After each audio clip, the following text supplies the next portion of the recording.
tubuh-tubuh kita dan bersama dengan keluarga-keluarga kita. Kemudian kita berselawat kepada Nabi kita Muhammad sallallahu alaihi wasallam. Dialah Nabi yang menjadi qudwatun hasanah di atas permukaan dunia ini. Dialah Nabi yang menjadi contoh yang paling pantas kita ikuti dalam kehidupan sehari-hari kita, baik kita berdagang, baik kita dalam bersama dengan manusia, baik dalam keluarga, apatah lagi dalam bermasyarakat. Alhamdulillah, kita kembali masuk dalam pembelajaran Al-Fiqhu Muyassar, fikih praktis atau fikih yang dimudahkan, hukum dalam Islam yang dimudahkan penjelasannya. Karena kalau kita mau mengumpulkan suatu penjelasan, ya seperti dalam Sahih Muslim, Sahih Bukhari, yang tebalnya itu kalau kita dilempari pinsang, ya tebal sekali. Itu sekitar 3000 halaman, itu tebalnya. Nah, ini saja sekitar 400 halaman tebalnya begini. Kalau kita dikena sama buku ini ya kori pakasih ya kan. Ya, tapi alhamdulillah begitu pula dengan sesuatu yang telah dirangkum menjadi satu, maka itulah yang paling mudah dalam kehidupan kita. Iya, seperti dengan pembahasan tauhid. Nah, itu tauhid dirangkum menjadi 3. Iya, tauhid uluhiyah, rububiyah, wa asma' wa sifat. Iya, itu tidak ada di dalam satu pembahasan yang menyusun. Nah, sama dengan bab asyurutis shalah, syarat salat, rukun salat. Itu tidak ada dalam hadis Nabi sallallahu alaihi wasallam yang merincikan tentang rukun salat sama syarat sahnya salat, tidak. Tetapi ulama yang merangkumnya di dalam satu pembahasan seperti dalam kitab ini. Masya Allah ta'ala. Kemudian alhamdulillah kita sudah masuk pada pembahasan as-sunanil fitrah atau as-sunanu al-fitrati. Kemudian di sini disebutkan ini wa tusamma aidan al-hisal al-fitrah, maka dinamakan juga itu seperti sifat-sifat yang fitrah. Ya, sifatnya manusia itu kan ada yang fitrah, ya, ada yang tidak fitrah. Ya, fitrahnya manusia apalagi berhubungan dengan agama, itu fitrahnya dia adalah agama Islam. Ya, siapa yang membuat dia Nasrani, siapa yang membuat dia Yahudi, siapa yang membuat dia Hindu, Buddha, siapa yang membuatnya? Kedua orang tuanya. Iya, karena sebelum kita dikeluarkan dari permukaan bumi ini, maka kita telah bersumpah dengan Allah Subhanahu wa ta'ala. Sumpahnya adalah qalu bala syahidna.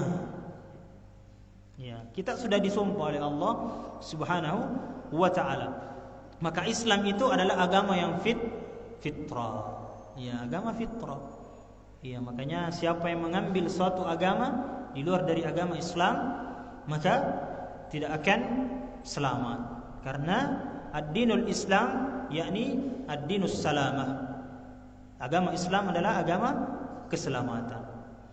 Kemudian disebutkan di sini disebutkan bahwasanya dzalika bi anna fa'ilaha yattasifu bil fitrati allati fatara Allahu an-nasa 'alayha wa istabha lahum liyakunu 'ala ahsani hay'atu wa akmalu surati. Bahwasanya di sini disebutkan itu wastibaha lahum, kemudian liyakuna 'ala ahsani hay'atu wa akmalu surah, untuk merubah sesuatu penampilan untuk menjadi lebih bagus. Itulah fitrah. Iya, makanya seseorang ingin berbaju bagus, seseorang ingin berpakaian yang bagus, seseorang ingin merapikan sesuatu yang ada dalam kehidupannya seperti mukanya, ya kullu jamil. Ya, semua itu adalah jamil. Boleh. Maka ya juz, boleh kita untuk memperindah, apalagi bersamaan itu dengan kebersihan. Maka itu boleh. Maka di sini dirangkum dalam satu hadis. Karena Pekan sebelumnya itu kita telah membacakan hadis ini ya. Iya, nah, kita sudah membacakan hadis ini. Maka di sini disebutkan, kita ulang hadisnya dan insyaallah taala kita akan selesaikan ini pembahasan. Dari An Abi Hurairah radhiyallahu anhu qala Rasulullah sallallahu alaihi wasallam, khamsun minal fitrati. Ada 5 dari fitrah. Jadi 5 fitrah. Yattasifu minal fitrah, yang disifati dengan fitrah juga. Ya, jadi ada sifatnya manusia itu fitrahnya 5. Kemudian yang pertama al-istihdadu. Al-istihdadu minal qubul al-farj, yakni mencukur yang tersembunyi. Iya, nah, mencukur yang tersembunyi. Ya, banyak yang tersembunyi dan insyaallah taala kita akan mendetailkan ini.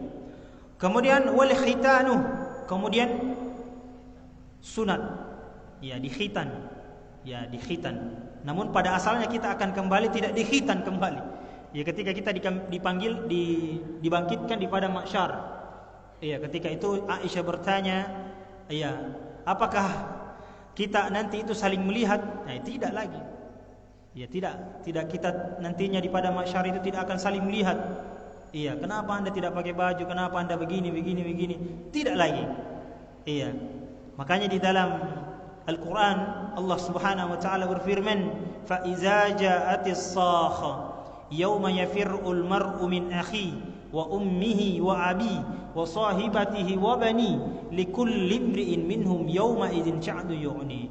Pada hari di mana seseorang itu likulli imri'in minhum yauma idzin sha'nu yughni, sibuk dengan urusan mereka sendiri, tidak peduli siapa orang tuanya, tidak peduli siapa anak-anaknya, tidak peduli siapa tetangganya, karib kerabatnya, tidak lagi. Akan tetapi dia sibuk dengan dirinya, maka datanglah istilah dengan nafsi, diriku. Nah, itu artinya jiwaku, ya, hanya saya.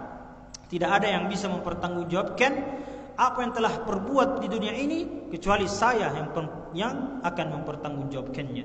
Kemudian yang kedua, waqasy syaribi, mencukur kumis, ya. Mencukur kumis. Alhamdulillah. Iya. Ini di sini tidak ada bilang dicabut ya. Iya, dicukur. Iya, insyaallah taala. Nanti akan datang penjelasannya. Kemudian wan nakful ibti. Ma makna manakful ibti? Mencabut? Ya, mencabut bulu ketiak. Ya, mencabut bulu ketiak. Kemudian yang terakhir, wat takhilimul asfar. Memotong kuku. Nah, ini 5. Ini 5 yang harus kita jaga dalam kesehatan kita. Kemudian kita akan bahas yang pertama. Maka yang pertama di sini disebutkan al-istihdadu. Al-istihdadu adalah wa huwa al-khalqul anati wa hiya syahrun nabat. Syahrun nabatu haulul farji. Maka di sini disebutkan dia adalah segala sesuatu yang di bawah perut. Nah, itu detailnya dia. Segala sesuatu yang di bawah perut. Kemudian tumbuh rambut, an-nabat. Tumbuh rambut al-haul farji, di area kemaluan. Maka inilah Islam. Tidak ada yang disembunyikan jamaah. Iya. Kebersihannya mulai yang nampak kemudian yang tersembunyi itu semua dijelaskan di dalam agama ini. Tidak ada yang disembunyikan.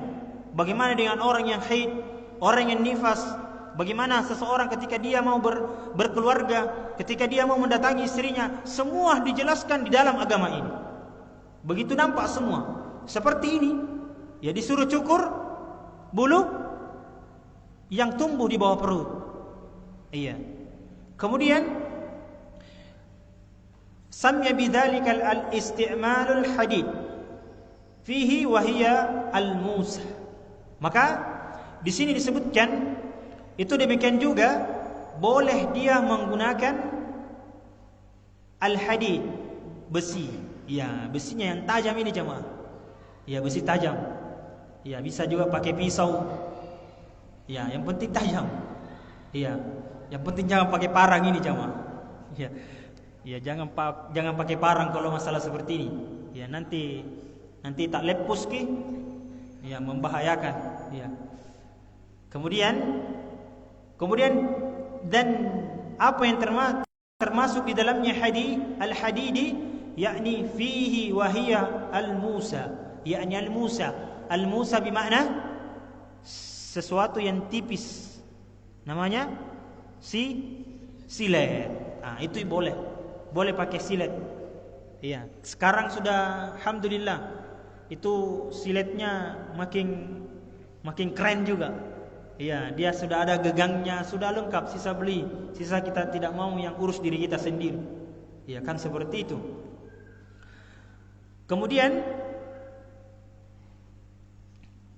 wahya idalatul jamali wan nazafati, dan dia itu bisa membersihkan dan bisa menampak keindahan, atau dia bisa terlihat indah dan bersih. Hai Masya Allah. Ya, sesuatu yang tersembunyi saja kita diperintahkan untuk dijaga kebersihannya, apalagi yang nampak. Iya, itu dijaga.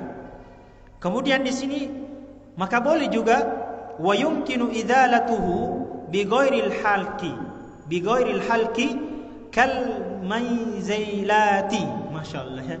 Kal mayzailati, yakni al mayzailat itu krim. Laisa al krim min al akli, bukan krim yang dimakan. Ya, al krim min al khabuz, yakni krim dari roti itu maka boleh dimakan. Ini tidak. Ini krimnya untuk al masnaati. Krimnya ini bisa untuk merontokkan. Ya, jangan sampai kita makan ini krim nah rontok gigi kita. Iya.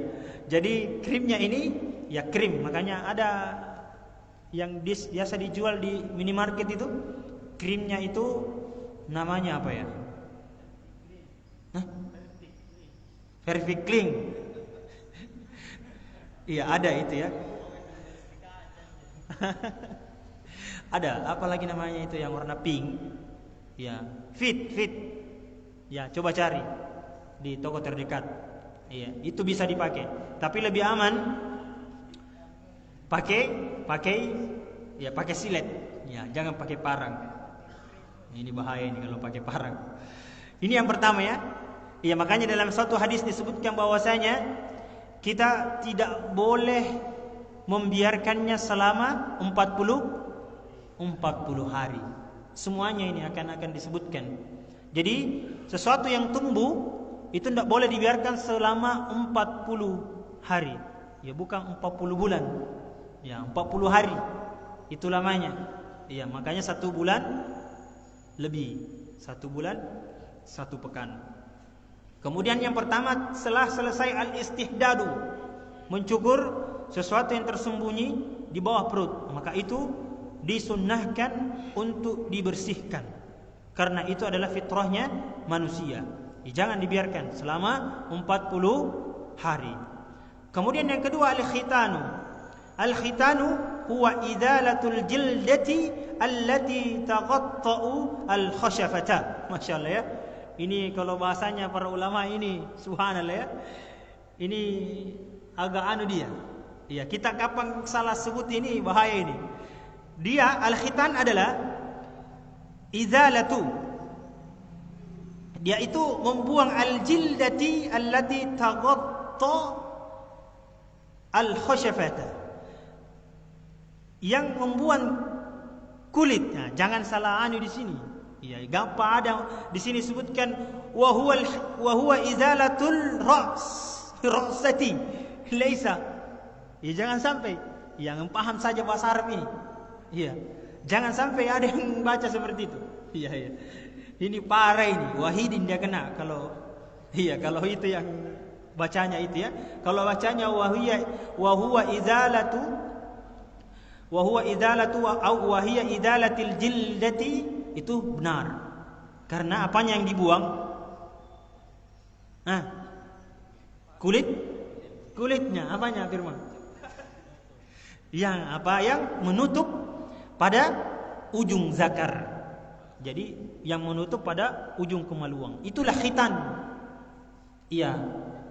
Jadi bukan itu kayak sunat-sunat yang biasa itu yang hanya sedikit yang dibuang. Iya, nah karena biasa tahu tenan jari sunat tak. Iya, sunat urang ki. Ina kana menjadi labu segi salang. Iya. Maka di sini disebutkan adalah sesuatu kulit yang menutup kepalanya zakar. Nah, maka itu yang dibuang. Kemudian hatta tabruzah hasyafata, sampai terlihat ujung zakarnya. Nah ini sunat. Sampai terlihat, apa yang terlihat? Ya, bahasa apanya Bang? Sampai terlihat helmnya. Ya, itu sampai terlihat helmnya dia. Ya, tidak tahu helm apa. Ya. Ya, helmnya seni, yang penting seni. Ya. Wa hadzal haqq wa hadza fi haqqi dzakari amma al-unsa. Maka ini adalah yang paling benarnya untuk lelaki. Iya, ada pernah kejadian ini jamaah yang belakang oleh Allah Subhanahu wa taala. Dia sudah kawin selama 5 tahun. 5 tahun. Dia tidak ada anaknya. Konsultasi kemana-mana. Ternyata datang ke konsultasi yang terakhir itu sampai yang keempat kalinya. Dia datang ke dokter Islam. Salah satu yang menyebabkan tidak punya anak adalah dia tidak dikhitan. Ini laki-laki. Tidak terkhitan. Nah, itu penyebabnya karena tidak dikhitan. Maka disebutkan di sini, maka fi hada wa hada fi haqqi al-zakari. Ini haknya untuk lelaki. Jadi laki-laki itu wajib untuk disunat. Ya.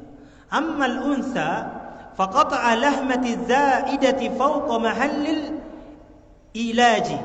Masyaallah ya. Ini betul-betul bahasa yang sangat indah sebenarnya. Ini bahasa yang sangat indah. Ammal unsa, adapun perempuan, jadi ini ibu-ibu atau al-akhwat rahimani wa rahimakumullah, ini disebutkan bahwasanya adapun perempuan itu faqata al-lahmati zaidati fawqa al-mahallil ilaji. Maka disebutkan itu dikotak, maksudnya dipotong sedikit daging yang zaidah fauqah, yang keluar, daging yang keluar. Ini bahasanya kita ini, kita bahasa alus-alus saja. Ada daging sedikit, itu yang keluar di bawah pasnya itu, atau fauqah mahallil ilaji, pas di atasnya rahim. Di daging kecil, ini disebutkan di sini. Dan ini sangat menarik ya. Maka kila innaha tashabbuhu urfad diki. Masyaallah, dia sama dengan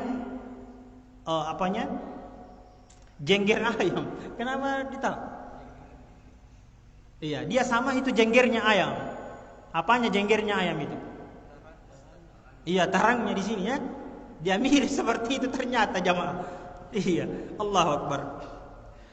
Iya, seperti itu miripnya dia. Maka dia hanya dikatek sedikit. Ya, diambil sedikit. Kalau banyak diambil habis dia. Iya, makanya kalau laki-laki itu banyak diambil, beda sama perempuan. Maka ada hikmahnya di sini, masya Allah ya.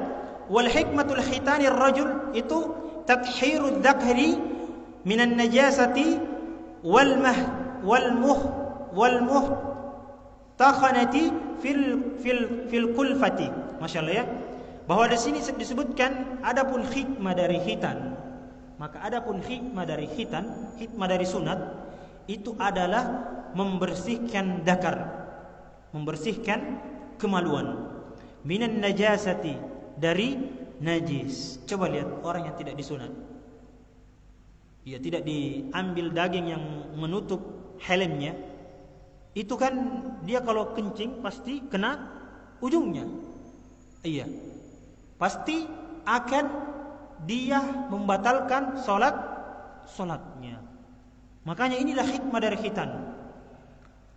Kemudian wa fawaidu katsiratin, dan faedahnya sangat banyak.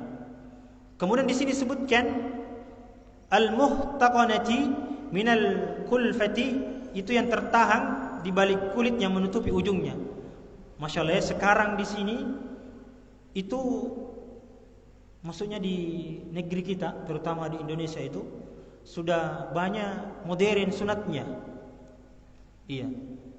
Sunat apa di CC? Sunat massal. Iya, itu kebaikan sebenarnya kalau sunat massal. Iya, anunya, alatnya, teknologinya, sunat laser. Iya, sunat laser langsung pakai celana. Iya, ada seperti itu. Iya, langsung pakai celana. Iya, pernah saya tanya ke ponakan itu bagaimana rasanya. Dia bilang kayak sate, Pak. Kayak sate. Astagfirullah. Lebih bagus ya sebentar, tapi kayak terbakar dia. Terbakar. Ya, kemudian itu sebenarnya langsung berhenti berdarah. Ya, kalau kita dulu yang sunat-sunat yang dijahit itu ya lama sekali. Sampai 40 hari. Ya. Ada yang sampai 3 bulan, Masya Allah ya. Iya, maka itu hikmahnya ya. Kemudian ammal mar'atu. Ini. Adapun perempuan, tadi laki-laki ya. Adapun perempuan fa innahu yuqallilu fa innahu yuqallilu min gulmatiha. Masya Allah ya. Subhanallah. Inilah kenapa hikmahnya perempuan itu disunat juga. Itu disebabkan itu yuqallilu min gulmatiha, untuk mengurangi syahwatnya perempuan. Coba lihat jamaah. Ini makanya orang-orang Eropa, ya sembarang dia itu. Orang-orang Eropa, orang barat itu ya. Naudzubillah. Ya, siapa temannya, siapa nak temani. Nah, itu tidak bagusnya. Inilah kenapa Islam memberikan syiar-syiar yang seperti ini. Untuk apa? Untuk kebaikan manusia itu sendiri. Seperti ini. Ibaratnya dan faedahnya, kenapa perempuan juga disunat? Iya, dan dia itu mirip jengger ayam. Bentuknya kecil. Karena itu akan mengurangi syahwatnya. Iya, coba yang sudah menikah. Iya. Yang sudah menikah itu merasakan bagaimana dengan rumah tangganya. Iya, kadang perempuan itu sudah Anda berhubungan dengan istri Anda itu sudah tertidur. Iya, sudah capek. Tetapi seorang perempuan, coba lihat, dia bisa bangun dari tempat tidurnya, dia bisa memasak, dia bisa mengurus anak-anaknya, bahkan dia pergi mencuci. Coba lihat. Ini kekuatannya seorang perempuan. Laki-laki tidak. Ya kalau sudah kau sudah tidak begitu. Iya, nyenyak tidurnya. Iya, gimana laki-laki? Kan begitu. Iya, bagaimana sih Pak? Iya, kan seperti itu. Maka itu hikmahnya seorang perempuan itu dikhitan. Tapi ada sekarang yang saya dengar-dengar dari kesehatan itu, nantinya itu tidak dikhitan lagi perempuan. Karena kenapa? Karena jangan sampai dia terlalu banyak diambil, dia makin berkurang syahwatnya. Karena di sini sebutkan itu syaddatu asyahwatiha. Karena perempuan itu kuat syahwatnya.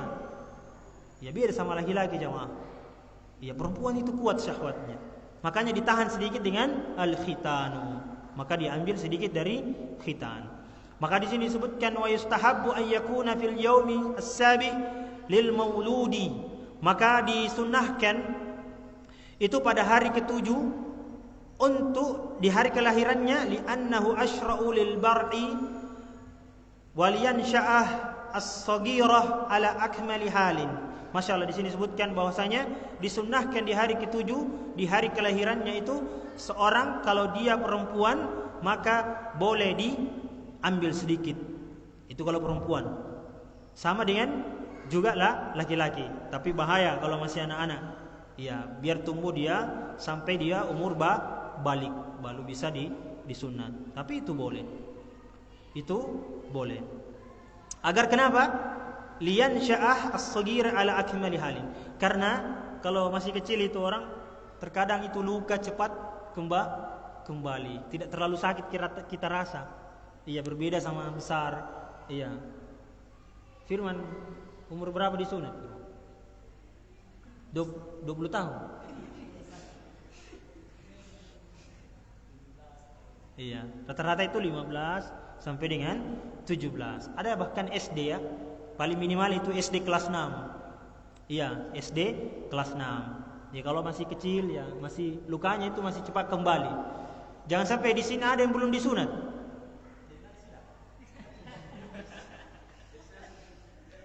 Iya, kalau belum ya ada ikhwah teman kita itu klinik, ada kliniknya. Iya, bisa dihubungi beliau. Iya, bisa hubungi beliau. Ya bisa hubungi beliau kemudian disunat. Siapa tahu sunatnya tidak jadi. Iya. Oh, iya, masya Allah ya. Iya, taib. Masih ada waktu. Taib. Kemudian sudah berlalu 2. Yang pertama al-istihdadu, kemudian al-khitanu. Kemudian yang ketiga waqashu syaribil ikhfa'ahu. Kemudian di sini disebutkan itu sebenarnya di sini waqashu syaribi itu tempat minum. Kalau dalam Ashabus Syafi'iyah disebutkan itu tempat yang menyentuh gelas. Apa yang menyentuh gelas? Bibir. Kemudian ujungnya yang menyentuh air kan? Bukan yang dibawa di bukan ini, tapi ini. Iya, sebagian ba'duhu min ulama itu ininya saja dia potong itu. Di sininya saja. Dia tidak potong semua. Paham kira-kira? Iya, dia lebatkan, cuma dia ambil sedikit. Sebagian ini. Iya, dibawanya saja yang mengganggu pada saat dia minum. Iya, seperti ini model-model kayak Firman ini. Iya, kumisnya ya, begitu ya. Tipis-tipis. Iya, kayak begitu. Tapi di sini sebutkan itu langsung ya. Maka di sini sebutkan wa huwa mubalighatu fi qassihi. Adalah yang mendekatkan atau memendekkan sependek mungkin. Nah, itu mubalighah atau ya, pokoknya dia fi qassihi adalah memendekkan sependek mungkin.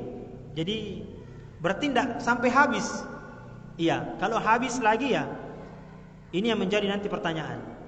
Lamma fi dzalika min at-tajmali wan nadhafati wa mukhalifatul kuffar. Maka masyaallah ya, di sini diantaranya adalah karena hal itu akan bisa min dzalika min at-tajmali, maksudnya mengundang ketampanan.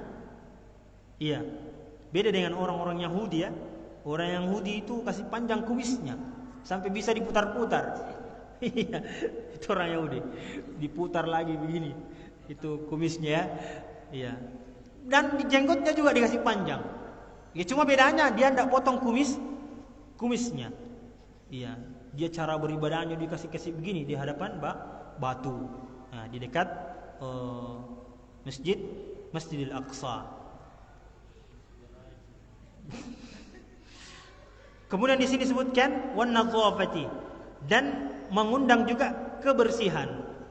Yang terakhir wa mukhalifatul kuffar dan menyelisihi orang-orang kafir. Maka inilah kenapa itu disunnahkan untuk memendekkan kumis.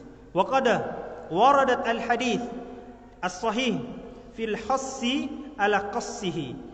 Maka sungguh terdapat dalam banyak hadis atau dalam satu hadis yang sahih fi hassi ala qassihi, pada penekanan al-hassi ala qassihi, pada penekanan yang untuk memendekkan ini, memotong. Wa ifai al-lihyati, dan membiarkan jenggot. Wa irsaliha wa ikramiha, dan itu wa irsaliha memanjangkannya, kemudian wa ikramiha dan memuliakannya. Bahwasanya pernah dengar tidak bahwasanya yang bergelantungan di jenggot itu apa? Bidadari. Iya, sahih enggak hadisnya itu? Saya tidak pernah dengar ya. Iya, tapi yang jelas ya, orang yang berjenggot itu hari-hari dapat pahala. Alhamdulillah. Tertidur dapat pahala. Iya, di mana-mana dapat pahala. Ya, adapun dengan ikhtiaratnya Syekh Albani rahimahumullah taala, bahwasanya ketika cukup segenggam maka dirapikan di bawah. Itu cuma ikhtiaratnya Syekh Albani rahimahumullah taala. Namun sabit dari Nabi sallallahu alaihi wasallam adalah wa irsadiha wa ikramiha. Itu memanjangkan dan kita ya kasih indah-indah. Ya, baik. Adapun untuk merapikan maka boleh. Kalau merapikan itu boleh. Ya. Sebenarnya ditiro. Masih sama ditiro. Nah. Ditiro, nah.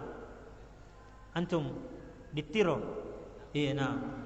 Iya, sempat ditiro ingin rapikan jenggotnya, dia boleh ambil sedikit, tapi jangan dipotong, dirapikan. Itu boleh. Iya, jangan sampai tidak pernah disampoi. Iya, pokoknya dirawat, makanya dimuliakan, dirawat. Iya. Maka itu ya. Kemudian lamma fi baqa'i lihyati minal jamali wal madhari. Di sini sebutkan bahwasanya itu karena membiarkan jenggot itu dari ketampanan. Kemudian juga itu terkandung di dalamnya itu kejantanan, ar-rujulat, masyaallah ya. Wal madhari ar-rujulati, menunjukkan ketampanannya seseorang itu dilihat juga dari jenggotnya jamaah. Masyaallah. Iya. Dilihat juga dari jenggotnya. Wa qad akasa katsirun minan nasil amr. Maka sungguh sekarang ini terbalik ya, membalikkan dari kebanyakan manusia dari perkara ini. Ya terbalik. Fasaru yurfuna asyawaribahum wa yakhlaquna allihahihim. Masyaallah ya. Mereka membiarkan kumis-kumis mereka, namun dia memendekkan jenggot-jenggot mereka. Nah, ini terbalik ceritanya. Iya. Sekarang ya banyak seperti ini. Iya. Maka ketika kita sudah mendengar hadis Nabi sallallahu alaihi wasallam, maka kita kembali kepada perkara yang telah disebutkan nantinya. Wa minha haditsu Abi Hurairah radhiyallahu taala anhu, maka darinya hadis Nabi sallallahu alaihi wasallam dari Abu Hurairah, qala Rasulullah sallallahu alaihi wasallam, disebutkan jazzu asyawaribah wa arhu al-lihya. Maksudnya disebutkan di sini potonglah asyaribah, tempat minum. Ya, tempat minum yang telah dijelaskan tadi. Bahwasanya kumis. Kemudian wa arhu al-lihya. Kemudian peliharalah jenggotmu. Wa khalifu al-majusa. Karena itu akan menyelisihi orang-orang Majusi wal Yahudi. Iya, orang-orang Yahudi itu ya seperti orang Majusi, dia kasih gulung-gulung kumisnya, kemudian dia memendekkan jenggot-jenggot mereka. Wa hadits Ibnu Umar radhiyallahu taala anhu anna Nabi sallallahu alaihi wasallam qala khaliful musyrikina wa firru lihya